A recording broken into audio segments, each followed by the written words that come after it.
welcome to Eliot Chapel. My name is Lisa Pavia-Hegel. My pronouns are she, her. And along with the Reverend D. Evans, I'd like to welcome you to Eliot Chapel. Joining us also today is our welcome people, Nancy Spargo and Yvonne Servel, who are here for our guests. And Larry Moll, would you wave your hand, Larry? There he is, who is our pastoral care associate, if something is weighing on your heart. If you have young children with you today and they start getting a little restless, we will have the service streaming in the Adams Hall, and they can run around as much as they would like. I love how somebody giggled.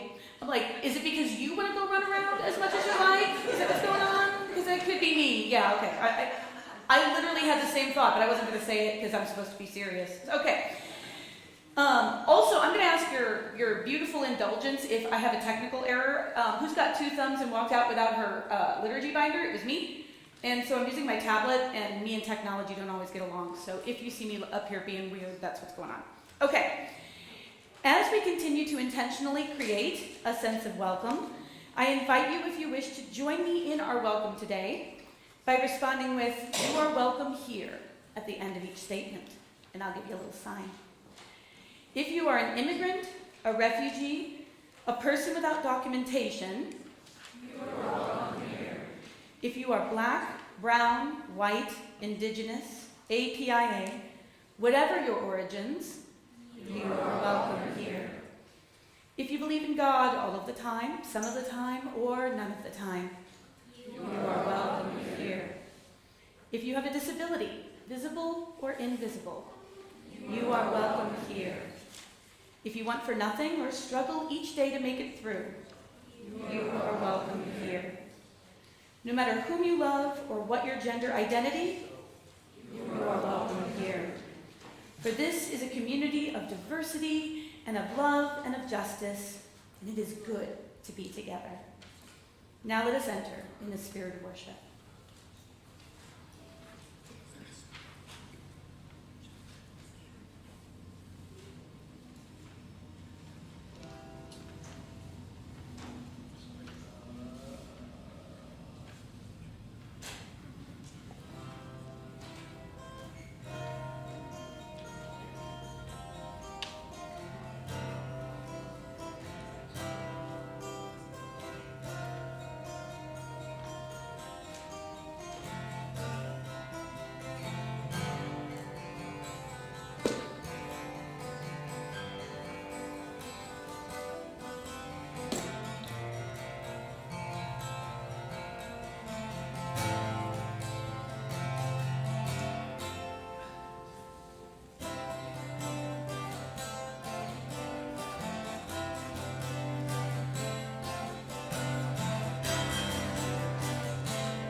All of the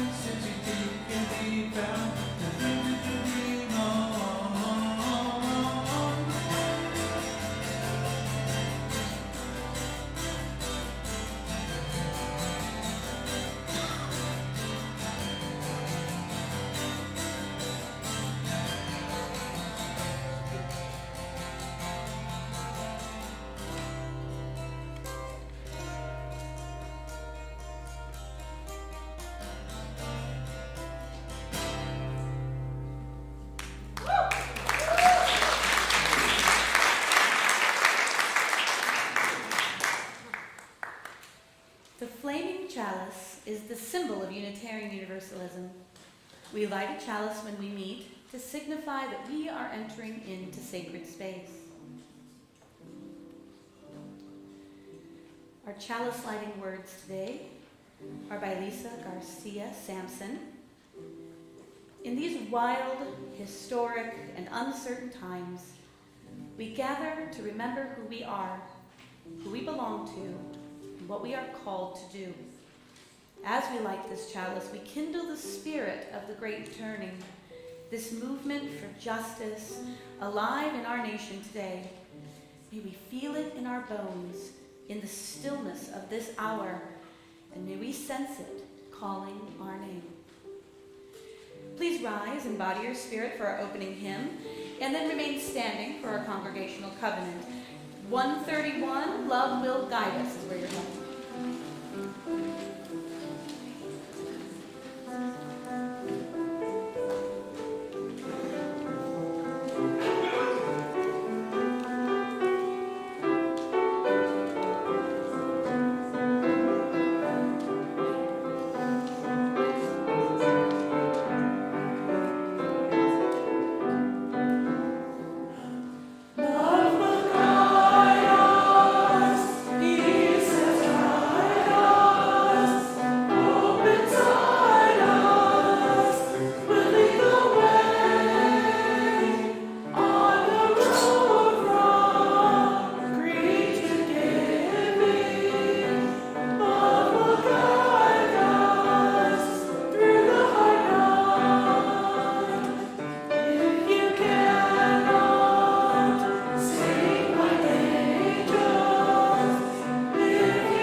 Covenants are the sacred promises we make for how we want to be with each other. Please join me in reading our congregational covenant. Different building. Please join us in reading our congregational covenant, printed in your order of service. As a free congregation, we promise to one another our mutual trust and support. To create a beloved community, we promise to be kinder to each other than we have to be. To listen fully to each other with an open mind and heart. To speak responsibly and respectfully. And to find ways to improve our church for all of our members and parents.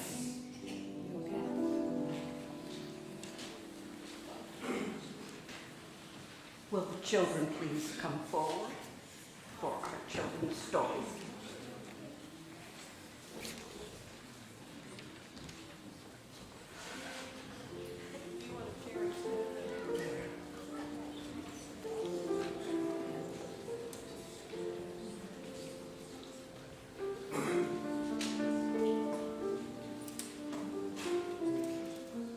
Good morning.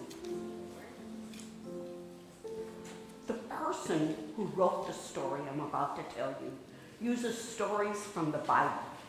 Now, stories from the Bible are interesting and can teach us.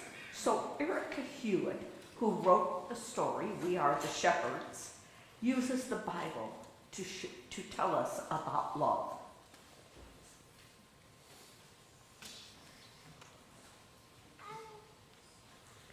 Jesus was a teacher long ago of love and compassion. When Jesus spoke to his followers, It was often how to share more what? Love. And to forgive more. Jesus also talked a lot about the great unfolding mystery named love. Sometimes Jesus' followers needed to understand his teaching, so he told stories to help them understand. We call those stories that Jesus told parables. This is one of the parables that Jesus told his followers. It's about a shepherd. Now, a shepherd is someone who cares for sheep, who makes sure their bellies are full and they're safe from predators, because a lot of critters would hurt sheep if they could. In the days when Jesus told this story, a shepherd wouldn't have a big fancy pen or a corral. You know, a corral is a big place that's fenced in for her sheep. There was no fence to create a big space for her flock. Instead, she would have to take her sheep out into the hills to fill their bellies, because they would go out and eat what was there. In this parable, the shepherd didn't just have 1 sheep or 4 sheep or 10 sheep. She had 100 sheep. Can you imagine? 100 sheep is a lot. It is a lot.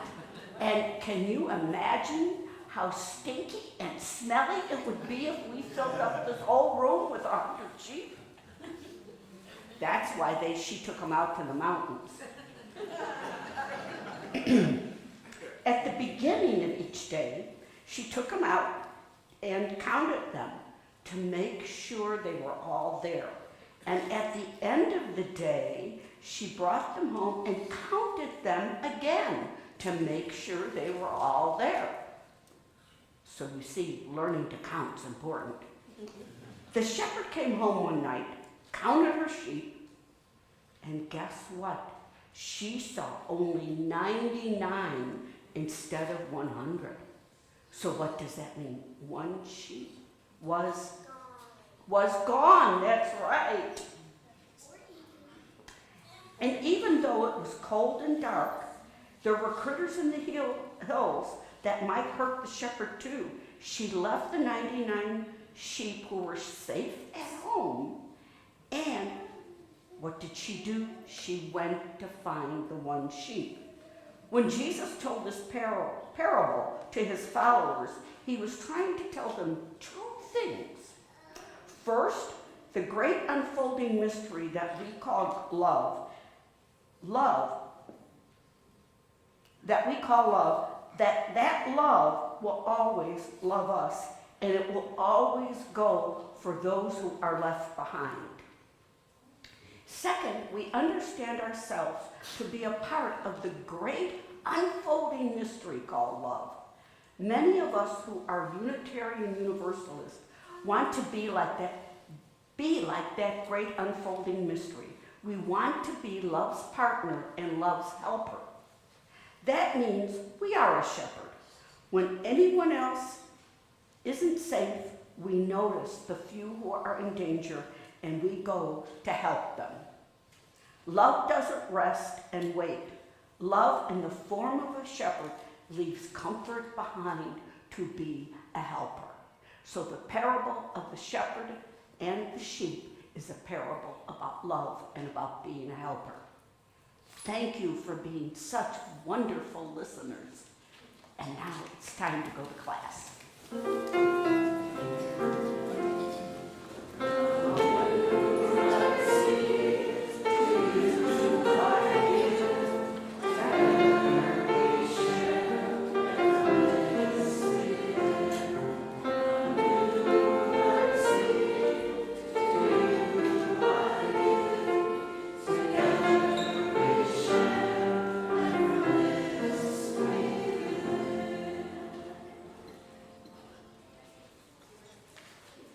Let us enter into a time of silence for the prayers and meditations of our hearts.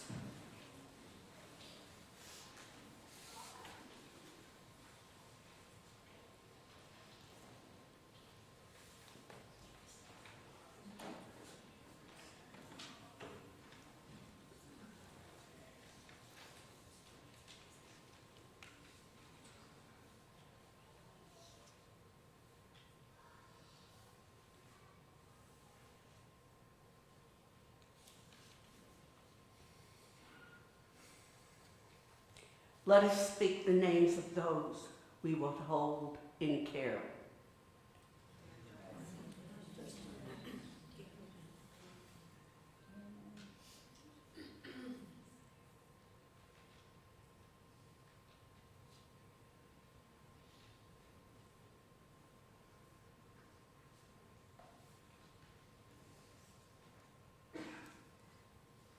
Because we hold people in care, I add a prayer today by Julie Fanceslaw. Spirit of life, in this time of uncertainty, let us rest and get ready to lean all the way into the promise of a United States that values and cares for everyone, for the sake of all our loved ones who are gone, those who are here, and those who are yet to be born. We can't stop now. We won't stop now. Amen and blessed be. Please remain seated for our meditative hymn, number 9, No Longer Forward or Behind.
Every week, we give half of our offering to an organization in the community that lives our core values.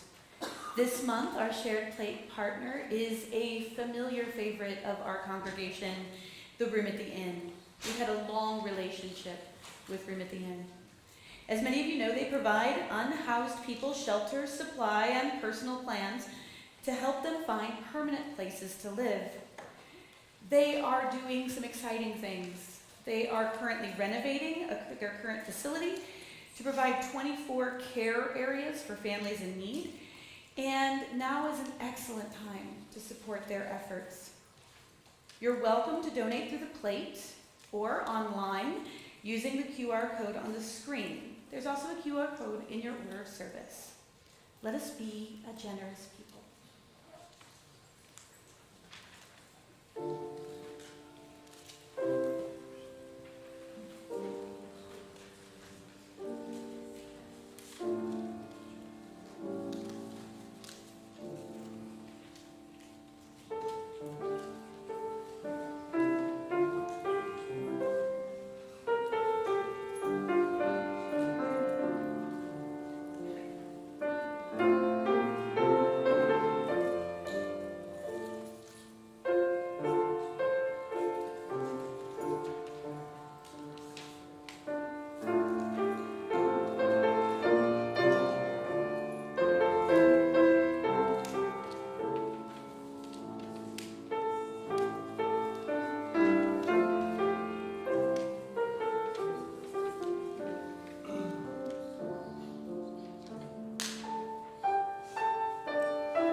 and dedicating our offering with the words printed in your order of service. To the work of the church, which is weaving a tapestry of love and action, we dedicate our lives, and these are our offerings. Thank you.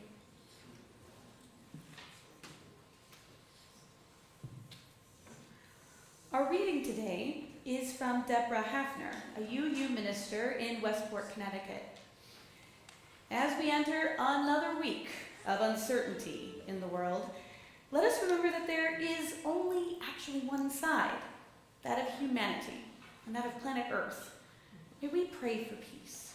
May we raise our voices with our elected officials and engage as we can in acts of resistance. May we remember to take very good care of ourselves, each other, and those we love. May we remember these words, adopted from the Unity Prayer. The light of love surrounds us. Love enfolds us. The power of love protects us. Love watches over us. Wherever we are, love is.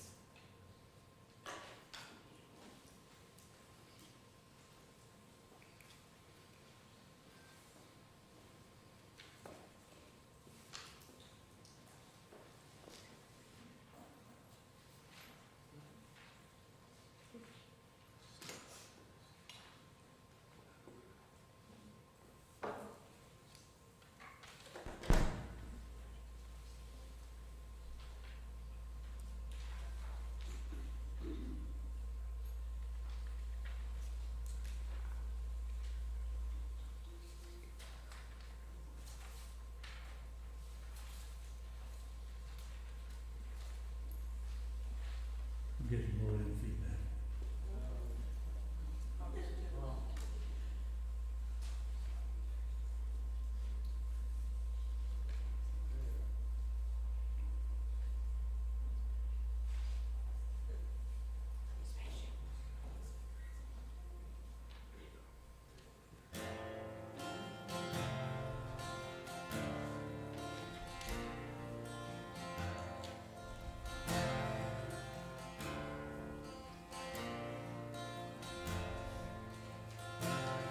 Come gather around, people, wherever you roam, and if the waters around you have grown, and accept that it's soon will be drenched to the bone.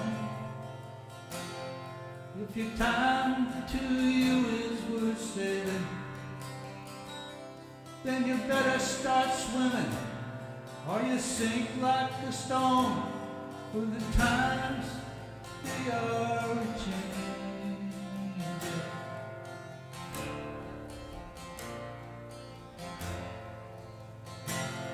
Come writers and critics, prophesize with your pen, and keep your eyes wide, it won't come again.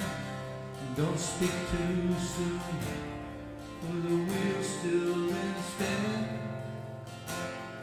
There's no telling who this is naming. For the lizards now will later to win.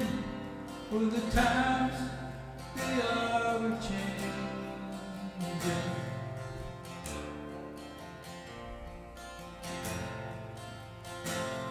Come senators and congressmen, please heed the call. Don't stand in the doorway, don't block up the hall. For he that gets hurt will be he who will stall. The battles outside are raging, will soon shake your windows and rattle your walls.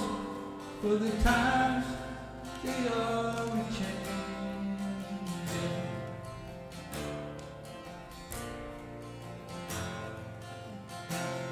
Come mothers and fathers throughout the land, don't criticize what you can't understand. Your sons and your daughters are beyond your command. The world is rapidly aging. Your sons and your daughters are beyond your command, and the times they are changing.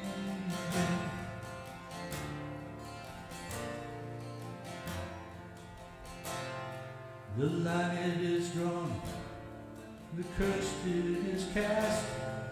There's a one now, will later be last. For the present now, will later be past. The order is rapidly fading,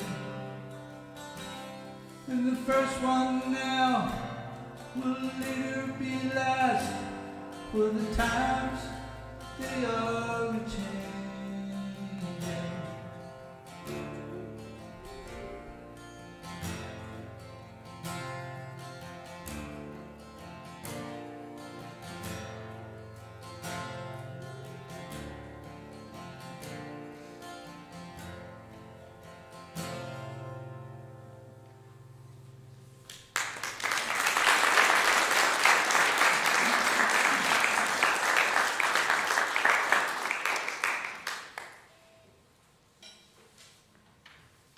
A lot of people to create a sacred space called a service, doesn't it?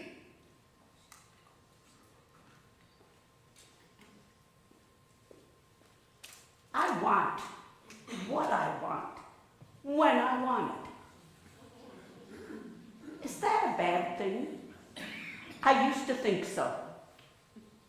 Then one day I was standing on a spiral staircase in the state of Illinois Capitol building. The staircase rises from the main floor and spirals up to the top floor. And around each floor are the offices of the senators, congresspeople, and their aides. On the entire staircase, on the main floor of the building, and out the door and down the sidewalks stood a sea, an absolute sea of green-shirted Union people. Then the chanting started. "What do we want?" yelled this Union leader. "Fair wages," we said back. "When do we want them?" "Now." "What do we want?" asked the Union leader. "Fair wages," we said even louder. "When do we want them?" "Now," we yelled back. And that chant reverberated and reverberated and reverberated through the state capitol. That chant taught me that wanting what I want when I want it is not bad, because what we wanted was fair wages, and fair wages are social justice. But what confused me is that I studied Buddhism, and Buddhists see desire and ignorance as the cause of our suffering. Their first noble truth is that there is suffering. The second noble truth is that there are causes of suffering, and the causes are desire and ignorance. Yet, Buddhists desire for all to be enlightened, and that compassion permeate the world. So if wanting something was bad, why would Buddhists want it at all? By further reading, I learned it is when desire turns to greed and hatred that desire becomes a problem. Greed means that one does anything, even hurt other people, to get what they want. That is what causes the suffering. And greed doesn't just relate to monetary things. It can be greed for power or for control. And because of greed, when one does not get what one wants, one begins to hate those who stand in our way. That is when desire causes suffering, when it turns to be greed and hatred. So, if I can avoid greed and hatred, then I can say I want what I want and when I want it. And when do I want it? On November 5th.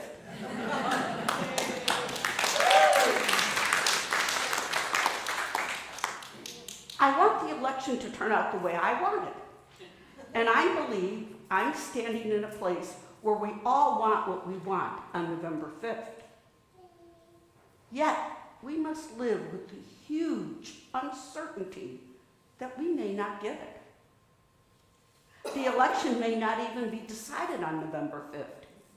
And even if it is, and it's in the way we want it, we know that it will be challenged no matter how it turns out, no matter which group wins. So November 5th does not bring certainty. Now, one advantage of being older is that one has long experience to rely on. But at this time, nothing has prepared those of us who are older for this type of uncertainty. We are living through this just as first-time voters are living through it. No matter what side we are on, we do not expect elections to bring such uncertainty and for the country to be in turmoil. But as the song said, we live in different times. Times are a-changing. Nothing is as it has been when it comes to elections, and age has no benefit here. We are living in this uncertainty together. So the question becomes, how do we live with all this uncertainty? If we are not careful, uncertainty can result in three common reactions. It can result in anxiety, making us unable to think clearly or act rationally. All we do is worry. Uncertainty can result in depression when we just give up. And uncertainty can result in anger, turning on others. To help me deal with uncertainty, I turned to what I learned from Buddhism. Acceptance is a key teaching in Buddhism. It means that we don't use energy to resist reality. We meet and look at the reality. The reality now is that our political scene is uncertain. We don't know how the election will turn out. Everything is uncertain. So Buddhists would say, sit with the uncertainty.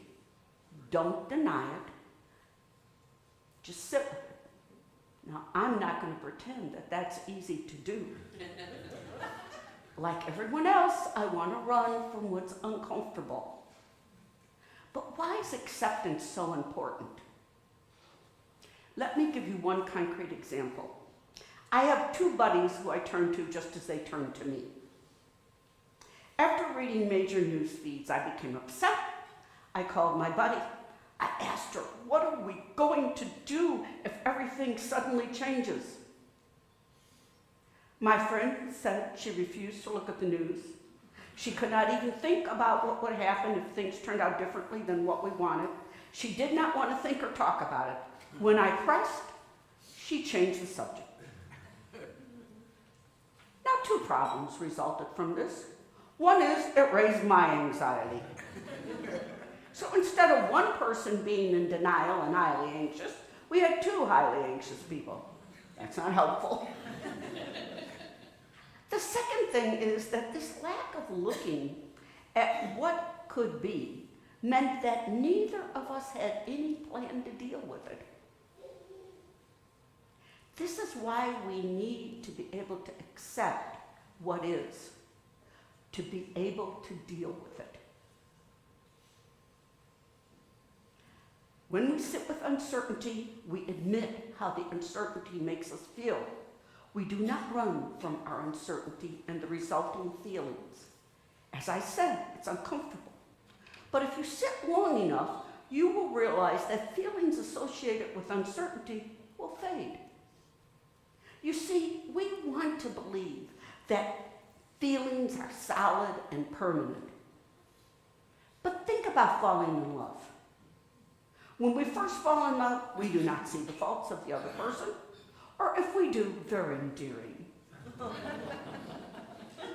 We're in a period of elation. But as time passes, these intense romantic feelings pass. We develop a more realistic view of the other person. If our love does not become mature, we become disappointed in the other person and the relationship ends. If we closely examine any emotion, it passes just like romantic feelings do. And that is what you would find if you sit with the uncomfortable emotions of uncertainty. They will pass. And all that is left is the uncertainty, not knowing what will happen. Facing uncertainty calmly is when we can make plans to deal with the uncertain. If things do not go our way, what will we do? If things do go our way, but people try to change it, what will we do? That is why acceptance is so important. Acceptance is understanding we cannot control the world. We can control what we think about it and how we react to it. But we don't have to do this alone.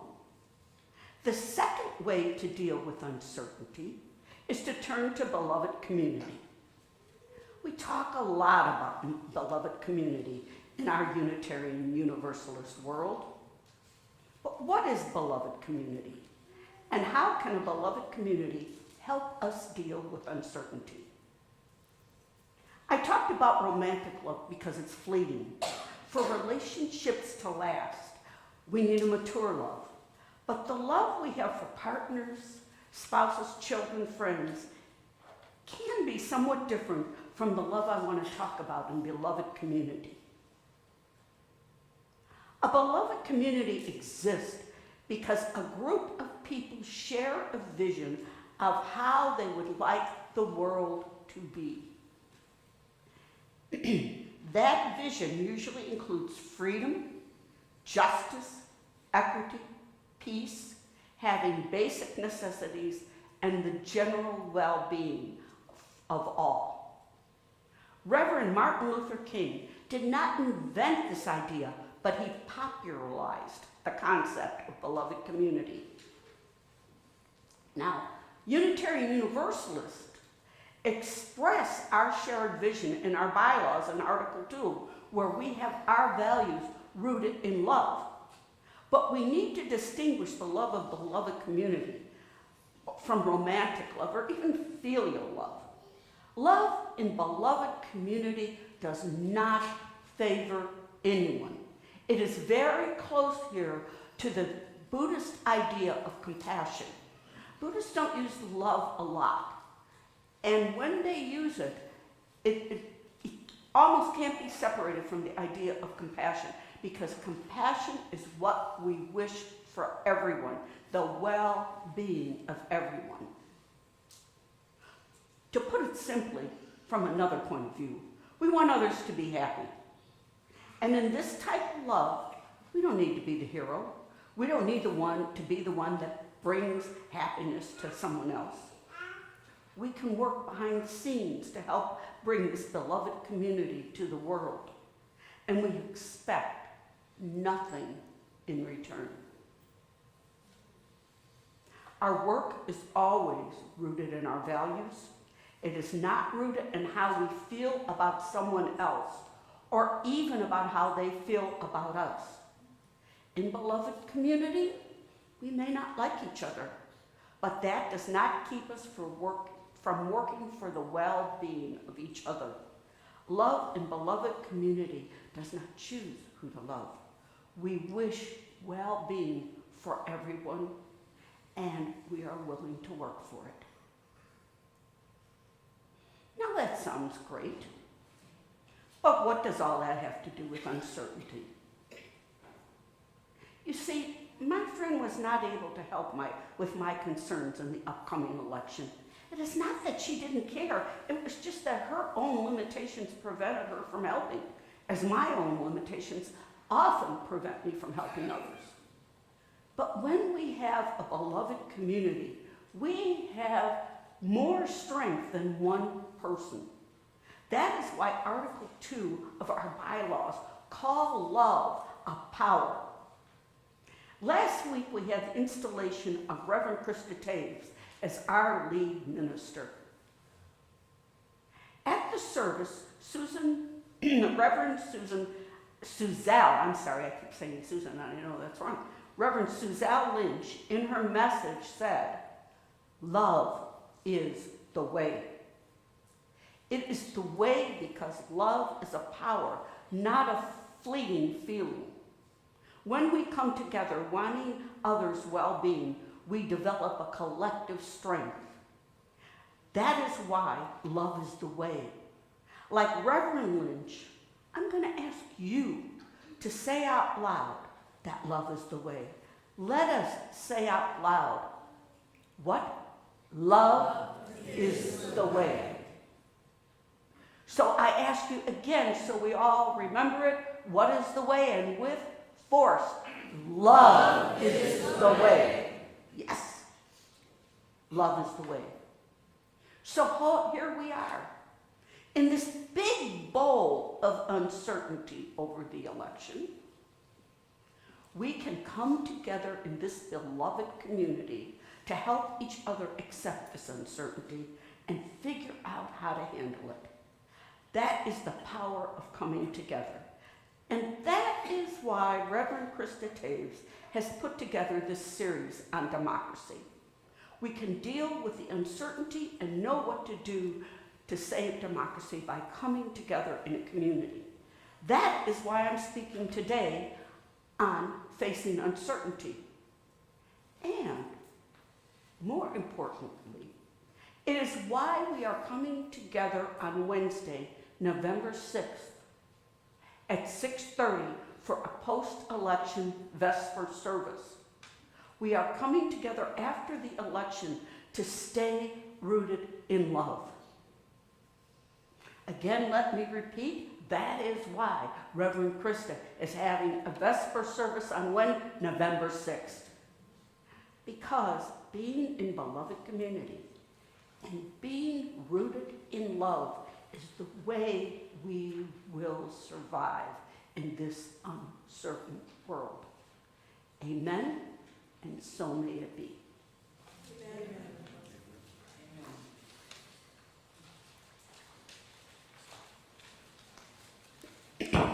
Please rise, if you are willing and able, and join in singing hymn number 414 as we leave this friendly place. We're going to sing it 2 times through.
With the words printed on the order of service and on our screen.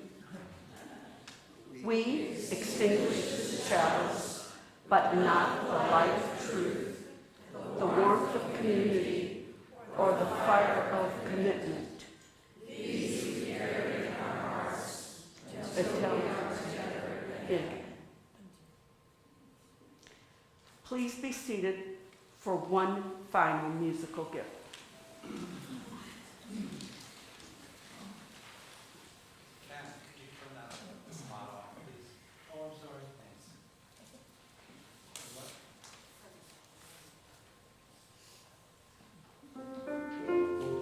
Thanks.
beautiful music we had today.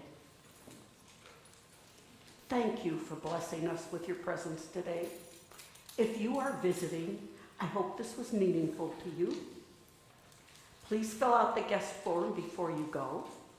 There are hard copies at both entrances, or if you are a tech type person, complete it online with a QR code in the order of service and on the screen.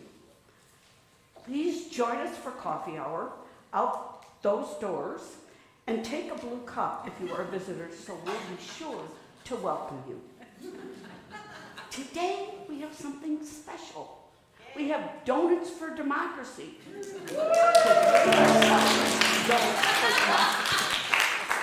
So please thank the people who saw that they are here, and if they're asking us to do something for the donuts, let's do it.